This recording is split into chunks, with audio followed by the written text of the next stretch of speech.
What's going on, guys? Welcome back to Fortnite Battle Royale on BlackTideTV. In today's episode, I'd like to discuss the microtransactions, specifically the cosmetic microtransactions in Fortnite Battle Royale, in comparison to your average supply drop system that you see in the AAA games such as Call of Duty, Battlefield, Battlefront, Overwatch, that supply drop system that we've all come to know and hate.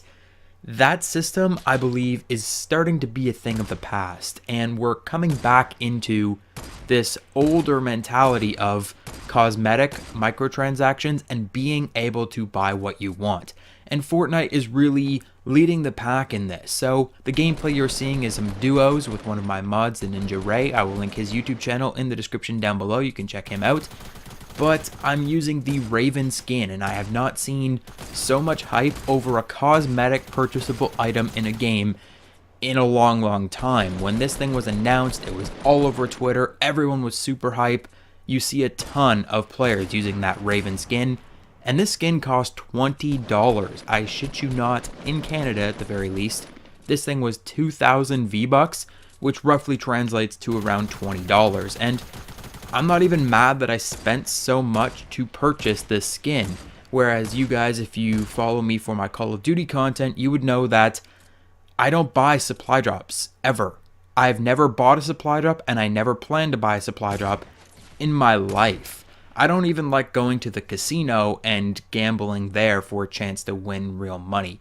I'd rather just put my hard-earned cash towards the things that I know I want. So specifically this Raven skin, I saw this, the guy looks like the guy from Disturbed, he looks badass. There was a recent emote that was released as well, where he plays the guitar. I put that and this skin together, and oh my god, my guy looks mint. So that's why I went ahead and bought this, because it's what I wanted. And that's why I think this microtransaction system is much better. It is incredibly overpriced in Fortnite. That's almost certainly due to the game being free to play, and they're looking to make back a little extra bank on top of letting everyone play the game for free. So the skins are a little expensive in Fortnite, but even in a AAA game where, say Call of Duty, you're looking to get a specific weapon camouflage pattern, I would rather just spend $2 and get the camouflage pattern for all of my weapons, rather than opening countless numbers of supply drops, spending God knows how much money trying to find that weapon camouflage skin. And chances are, you likely won't even find it. You'll spend hundreds of dollars and never end up with the damn thing, whereas in Fortnite, $2 and here's your weapon skin. Or $20, here's your character outfit. But the character outfits look fantastic, and it makes me really happy to play the game. I like getting the things that I want and getting them now. On top of all of this, the supply drop system in those AAA games, we are seeing that system fail recently. For example, in Shadow of War, Middle-earth Shadow of War came out last year. They're removing their microtransaction system. After so much outcry, especially over games like Battlefront 2, developers are starting to get scared of trying to gouge their players. And that's just what the supply drop systems do. Nobody has liked them from day one. It's always been a massive problem, and now politicians are getting involved. There's a bigger conversation here, and the gamers are having enough of it. So it's really fantastic to see games like Shadow of War, where there is a microtransaction system in their single-player game, which, right off the bat, single-player microtransactions, ew.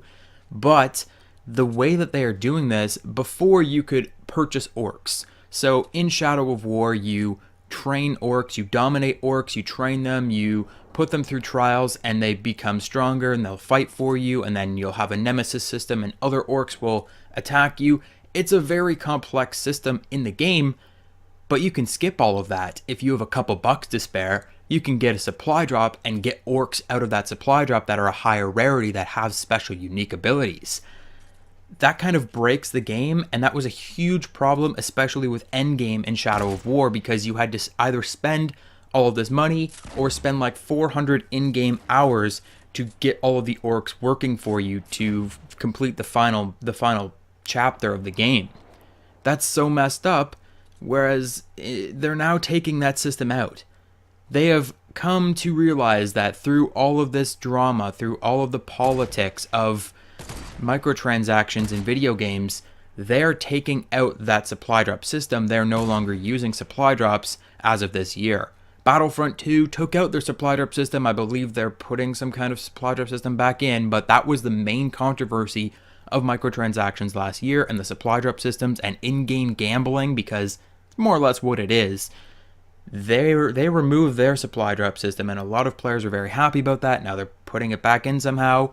But a lot of AAA developers are figuring their shit out, and they're saying, you know what, maybe if we just let people buy what they want or give people what they want. For example, the recent Call of Duty World War II update provides us with a lot more weapon variants. You can sign in and get your free weapon variant every day from completing challenges.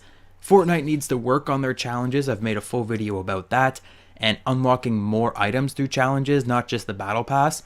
But I do like the way that you can just purchase what you want, and I think that's what a lot of players like, and that's why Fortnite is making so much bank. They are making so much money off these weapon skins. Fortnite makes hundreds of millions of dollars a month. It is an incredibly profitable game, and the AAA developers that aren't taking notice need to start taking notice of how they're doing things in Fortnite, especially with the free-to-play model, the extensive weekly updates that never lock a single player out of using any particular weapon or new game-altering item. You cannot purchase statistic-altering items in the store, which is fantastic. It is cosmetic only, and they put a lot of work into those cosmetics. For example, the Raven skin is unlike any other skin that you can purchase in the game currently. There are some similar skins, the cheaper ones are similar, but when you get into epic legendary rarities, when you're spending $20 on a skin, they are very unique. They put a lot of work into these cosmetics to make people interested, to really get people excited about these cosmetics. And these things don't come out every single day, but when they do, players get excited because they're so different. Call of Duty World War II, they've got 20 different outfits that are just different colors of the same outfit, and those are just locked in supply drops. So the way that they make the cosmetics in Fortnite, yes, it is their #1 money-making thing, is cosmetic skins and battle passes. So they put a lot of work into those things, but it makes sense to put work into those things. If you want players to purchase your microtransactions, make it worthwhile. Make it so they want to purchase them, so they look different, so they can have their own personal twist on the game. So that is all I wanted to say about the cosmetics. I think the cosmetics in Fortnite Battle Royale are fantastic in comparison to the supply drop system. This is how microtransactions often worked in the past. Even in games like Call of Duty, you could always purchase the personalization pack, and it would have a camouflage, and it would have an outfit, a different thing for your character, and they got rid of that for supply drops. But Fortnite Battle Royale shows us that supply drops may not be the best way to go in the future, and AAA developers need to start taking notice, at least the ones that haven't already. But let me know what you think of microtransactions in Fortnite Battle Royale. What is your favorite cosmetic skin so far? Let me know in the comments. Hit the like button, subscribe, and I'll catch you guys on the next video.